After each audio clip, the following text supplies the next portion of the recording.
Halo, assalamualaikum semuanya. Kembali lagi dengan catatan Bunda Raya. Jadi kali ini kita akan bahas tentang sifat kimia senyawa hidrokarbon, yaitu tentang reaksi kimia senyawa hidrokarbon ya. Jadi ada reaksi substitusi, ada reaksi adisi, eliminasi, dan reaksi pembakaran. Untuk lebih jelasnya, mari kita lihat slide berikutnya. Jangan lupa yang belum subscribe, di subscribe terlebih dahulu.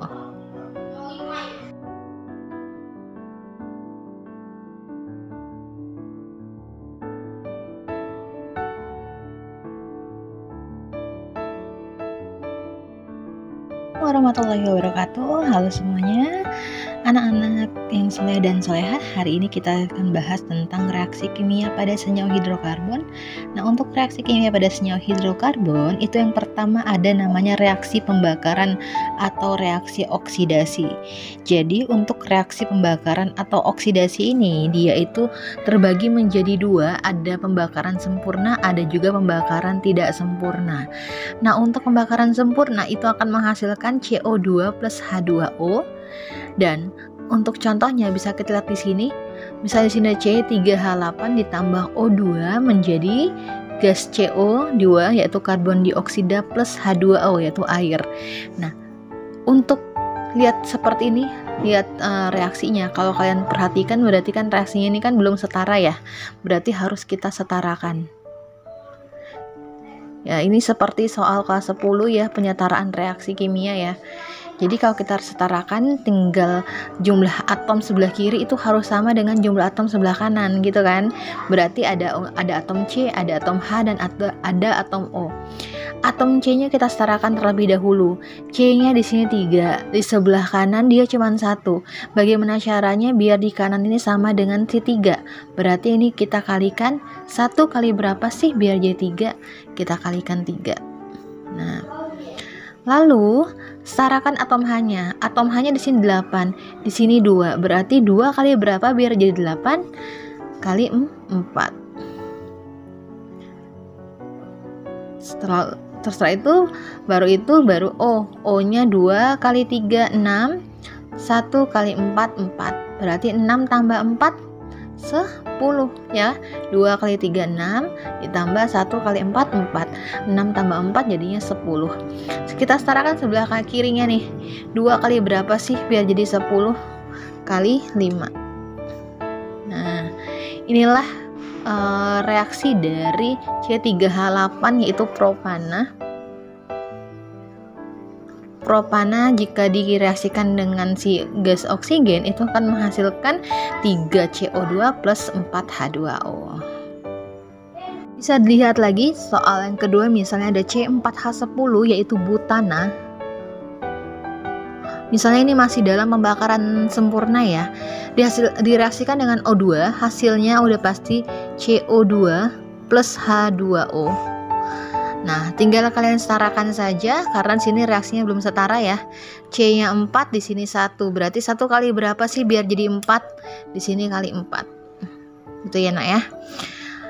Hanya 10. Berarti di sini 2. 2 kali berapa sih biar 10? Kali 5. Nah, baru kalian atom O-nya kalian setarakan. 2 kali 4 8 ditambah 1 kali 5 5. 8 tambah 5 13. 13 sebelah kanan, sebelah kiri dia cuma 2. Berarti 2 kali berapa sih biar 13? Tinggal buat aja 13 per 2. Nah, karena untuk koefisiennya sini dia bentuknya pecahan, itu ada baiknya jangan pecahan. Jadi jadikan saja bilangan bulat. Jadi bagaimana caranya biar di sini koefisiennya jadi bilangan bulat? Berarti kalau penyebutnya itu 2, berarti sini kita kalikan 2. Tinggal kita kalikan 1 di sini ya kali 2. 2C4H10 ditambah 13 per 2 kali 2. 2 bagi 2 1. 1 kali 13 menjadi 4 kali 2 8. 5 kali 2 10. Nah, maka reaksinya sudah setara. Ini contoh untuk alkana ya. Untuk alkena, alkuna sama saja ya, tinggal kalian setarakan seperti tadi, bisa ya. Jadi untuk reaksi pembakaran yang pembakaran sempurna itu untuk alkana, alkena, dan alkuna dia seperti ini konsepnya. Oke, untuk contoh berikutnya adalah pembakaran tidak sempurna. Pembakaran tidak sempurna itu menghasilkan gas karbon monoksida plus H2O. Contohnya misalnya C2H4. C2H4 berarti tergolong alkena ya. Alkena yaitu dia etena. Etena direaksikan dengan O2. Ini misalkan dihasilkannya tidak sempurna, berarti hasilnya CO plus H2O.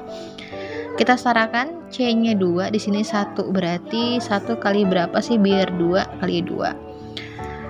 Hanya 4, di sini 2, berarti 2 kali berapa biar 4 kali 2 kali 2. Tinggal O-nya. O-nya 1 kali 2 2 ditambah 1 kali 2 2. Berarti 2 tambah 2 4. Sedangkan di sini baru 2, berarti sini kali 2. Ya, ini contoh pembakaran tidak sempurna. Jadi perbedaannya kalau dia sempurna menghasilkan CO2, kalau untuk tidak sempurna menghasilkan CO yaitu gas karbon monoksida.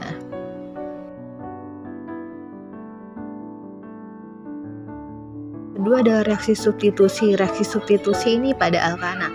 Reaksi substitusi pada alkana adalah reaksi penggantian atom H dengan atom atau gugus yang lain. Jadi substitusi dengan halogen itu nanti akan menghasilkan haloalkana. Ini halogen. Kalau dia disubstitusi dengan si halogen, yang halogennya yaitu Br2, itu akan menghasilkan haloalkana, berarti ada si halogennya. Jadi alkana yang diikuti dengan halogen dengan asam halida. Nah, sekarang kita sini. Berarti salah satu gugus atom H itu akan digantikan oleh si Br. Kita ambil saja salah satu atom H di ujung sini gitu ya. Berarti itu akan menghasilkan cat di sini. Di sini misalnya ada CH3, CH2, CH2, CH2, CH3 plus Br2. Jadi salah satu gugus atom H yang ada di sini ya, boleh di ujung kiri atau ujung kanannya, itu akan digantikan oleh si gas halogen yaitu Br. Nah, jadi contohnya di sini CH3, CH2, CH2, CH2. Salah satu atom H ini kita gantikan dengan si Br, jadinya CH2Br. Sisanya siapa? Tadi yang dilepas adalah atom H yang di sini, berarti H direaksikan dengan ada Br di sini, jadi HBr. Makanya jadinya asam halida. Asam halida adalah asam yang diikuti dengan si halogennya. Ini HBr nih. Nah, ini haloalkananya. Tinggal kalian buat namanya. Kalau misalnya dikasih petunjuk silahkan buat tata namanya. Tinggal kita kasih tata namanya. Di sini Br-nya ada Br atau brom di nomor 1. Berarti namanya 1 bromo. Induknya ada tuh 2, 3, 4, 5 pentana. Jadi namanya adalah 1 bromo pentana plus HBr yaitu asam bromida, akhiri dengan ida. Seperti ini untuk reaksi substitusi.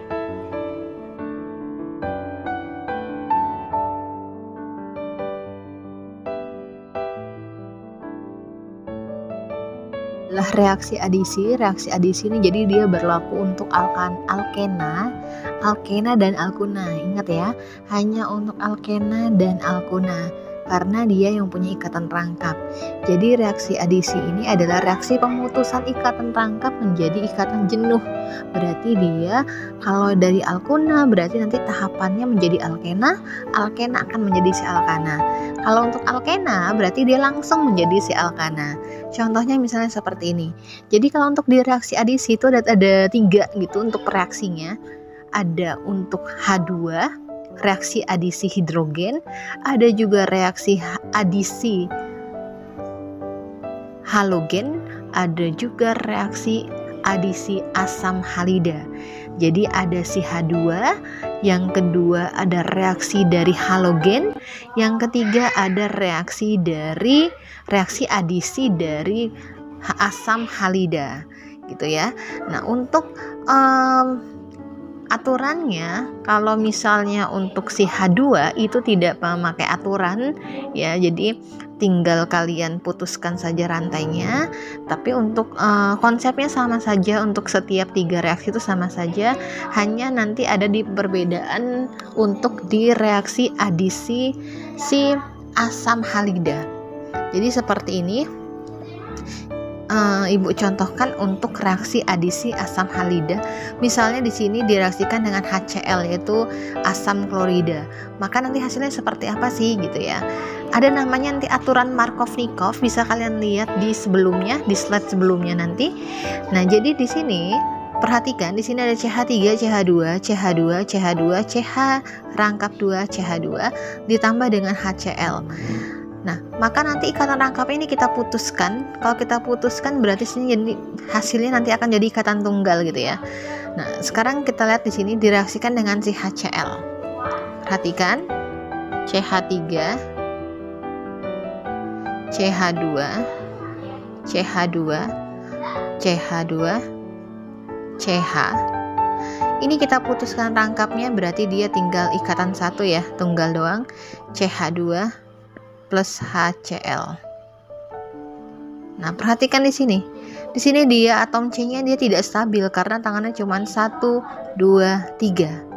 Berarti dia tidak stabil. Kita kasih tanda dulu. Di sini juga tidak stabil. Karena di sini cuma atom C-nya di sini hanya mempunyai 3 tangan, 2 tambah 1, 3. Nah, sekarang si H dengan Cl-nya kira-kira masuk ke atom C yang bagian mana gitu ya. Pastinya dia masuk ke atom C yang tidak stabil. Nah, sekarang di sini hanya masuk ke atom C yang di CH2 atau di CH. Itu kan pertanyaannya. Nah, makanya ada namanya aturan Markovnikov. Atom H akan masuk ke dalam atom C yang lebih banyak hanya. Jadi kalau misalnya di sini dia atom C-nya lebih banyak hanya, maka atom H-nya akan masuk ke dalam atom C yang memiliki banyak H. Berarti hanya di sini, Cl-nya di sini. Gitu. Ya. Berarti atom H masuk ke CH2, Cl masuk ke CH. Sehingga hasilnya adalah CH3, CH2, CH2, CH2, CH, ada Cl-nya di sini, menjadi CH2 tambah H, jadi CH3. Maka inilah hasil dari reaksi adisi untuk 1, 2, 3, 4, 5, 6. Satu heksena akan menghasilkan 2 kloroheksana. Namanya adalah 2 kloroheksana. 2 kloro dari mana? Karena klornya di nomor 2. Gitu ya. Ingat gugus fungsi atau si cabangnya harus dapat nomor paling kecil kalau untuk alkana. Heksana dari mana? Karena dia induknya 1, 2, 3, 4, 5, 6. Sampai sini mungkin kalian nanti bisa memperjelas lagi dengan banyak latihan ya, latihan soal dan saling kerjasama untuk saling baca bukunya, buku cetaknya dan lain-lain. Untuk reaksi eliminasi adalah reaksi kimia senyawa hidrokarbon yang keempat. Nah, untuk reaksi eliminasi ini hanya untuk golongan atau senyawa dari alkana. Jadi reaksi eliminasi adalah kebalikan dari si reaksi adisi, bahwa reaksi eliminasi adalah reaksi pengurangan atom atau gugus atom, yaitu dengan ditandai dengan perubahan dari ikatan tunggal menjadi ikatan rangkap. Berarti untuk si alkana akan menjadi si alkena dan alkena akan menjadi si alkona. Seperti itu. Contoh reaksinya bisa kalian lihat di contoh ini. Misalnya di situ ada C2H6 ya, nanti direaksikan dengan H2, maka akan hasilnya menjadi si 2 butena akan menghasilkan si etena dengan si H2. Bisa diperhatikan contoh berikutnya, yaitu yang 2 butanol akan menjadi si 2 butena dan H2O. Jika ada pertanyaan untuk reaksi eliminasi, bisa nanti kita sambil latihan contoh-contoh soal yang lainnya. Demikianlah video dari dari ibu yang bisa ibu sampaikan. Kurang lebihnya ibu mohon maaf, dan jika ada pertanyaan mungkin kita bisa sambil diskusi di grup PJJ-nya ya. Jadi pesan dari ibu adalah banyak-banyak belajar buat kaliannya agar nanti untuk latihan-latihan soalnya bisa kalian kerjakan gitu ya nak ya. Jangan lupa untuk di like dan di subscribe channel dari Catatan Bunda Rayyan. Nanti kalau ada penilaian evaluasi nanti pasti akan ibu share di grup PJJ ya. Wassalamualaikum warahmatullahi wabarakatuh.